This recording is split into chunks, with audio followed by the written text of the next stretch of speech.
The Irish government is discriminating against male asylum seekers.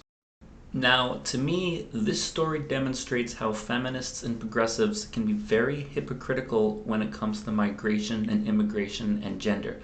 But I'll get onto that in a little bit. For the meantime, let's just look at the headline. Over 200 male applicants for international protection remained without accommodation last week, committee hears. And then underneath, as of May 24th, all adult women and couples seeking accommodation since January were accommodated. Now, look at that again. All adult women and couples were accommodated. So, right off the bat, there's discrimination against men here. Every single woman is accommodated, but 200 men were denied. Why were those 200 men denied? And how is it that they had enough space for every single woman, but 200 men were denied? So let's take a look at the article, which really doesn't say a whole lot more detail than the headline does.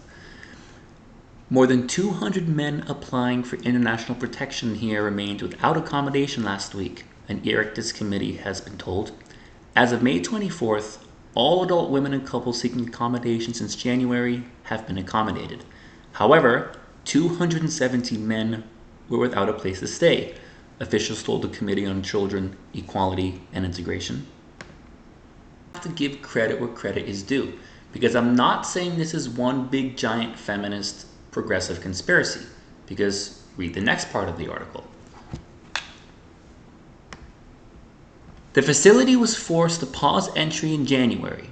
As of last February, there were 226 adult males temporarily accommodated in the facility with a bed capacity for 600. So, okay, it's not that they're refusing to house men, they ran out of space. And if you look under there, it's interesting where it says read more, protests are blocking asylum beds, High Court says, in homeless Afghan cantonments against state. So, okay, people are protesting against more accommodation for men. And then it even goes on to say that below that, the committee met to hear updates on the adequate and timely accommodation of refugees, asylum seekers, and international protection applicants. So the government is admitting that we need to do more for these men.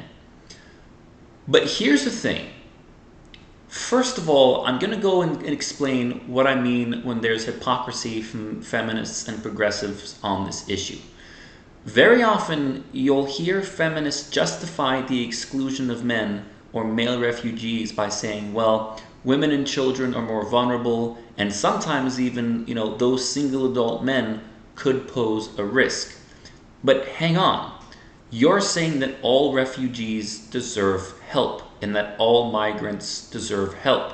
And saying that migrants can be dangerous or that we shouldn't use the resources to help them, that's being xenophobic and that's being racist.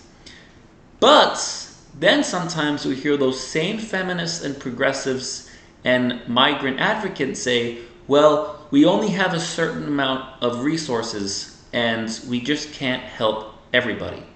Which is kind of the same thing that right-wingers say.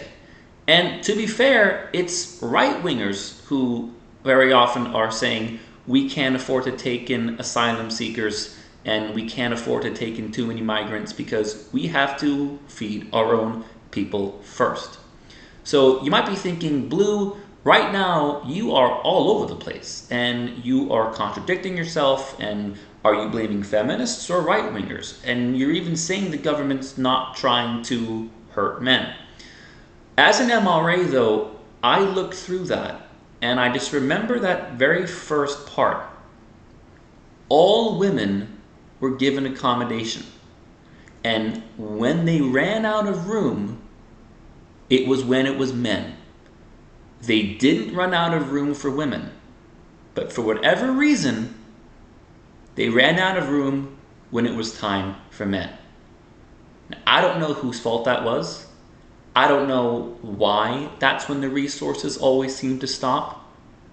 But it seems like whoever's protesting was, the one thing that always seems to have in common is that when the resources stop, when the homeless shelters no longer have enough space, when we can no longer take in more migrants or asylum seekers, almost always it happens to men. For what reason? I'm not exactly sure, except that it always happens that way. I'm Blue Orange 22. Thanks for watching.